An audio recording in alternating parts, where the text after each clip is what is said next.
It reiterates the Council's demand that all parties comply with their obligations under international law, including international humanitarian law, notably with regard to the protection of civilians. It demands the immediate and unconditional release of all hostages. And it requests the Secretary General to report to the Council on an urgent and continual basis on the resolution's implementation. It is brief, it is simple, it is crucial.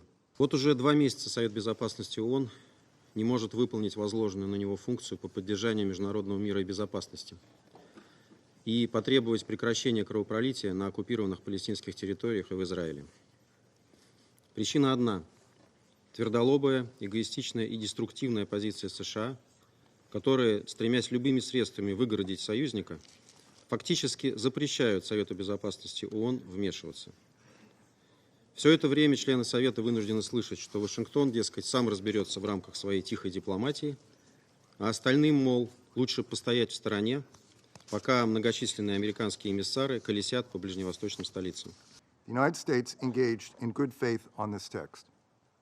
We proposed language with an eye toward a constructive resolution that would have reinforced the life-saving diplomacy we have undertaken since October 7, increased opportunities for humanitarian aid to enter Gaza, encourage the release of hostages, and the resumption of humanitarian pauses, and laid a foundation for a durable peace.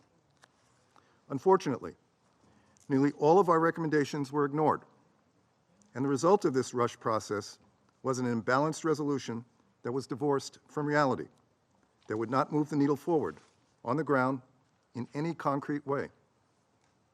And so, we regretfully could not support it.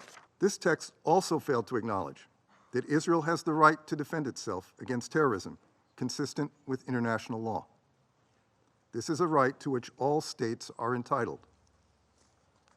As I stated earlier today, no country could or should tolerate what Hamas did on October 7. We call for further and longer pauses to get aid to Palestinians and allow space for further hostage releases.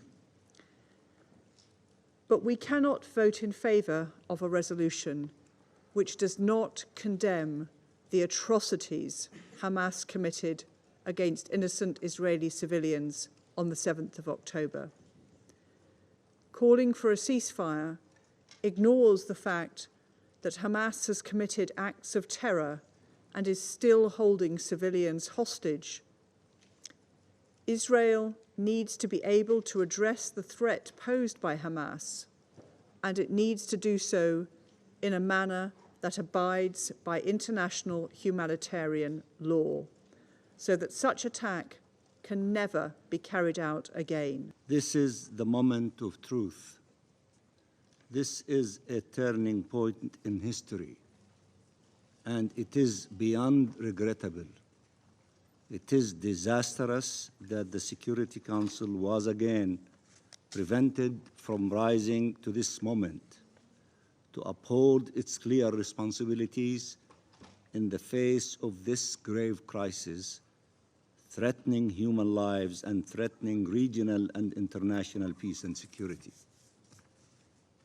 Millions of Palestinian lives hang in the balance. Every single one of them is sacred, worth saving, instead of allowing this Council to uphold its mandate by finally making a clear call after 2 months of massacres that the atrocities must end. The war criminals are given more time to perpetuate their crimes. We reject this result and will continue resorting to every legitimate avenue to stop these abhorrent atrocities, including resuming the emergency session of the General Assembly. Ceasefire, ceasefire, save lives. Every further day means lives lost, people killed at an unprecedented pace in modern history. It means barbarism prevailing and humanity abandoned. Humanity must prevail.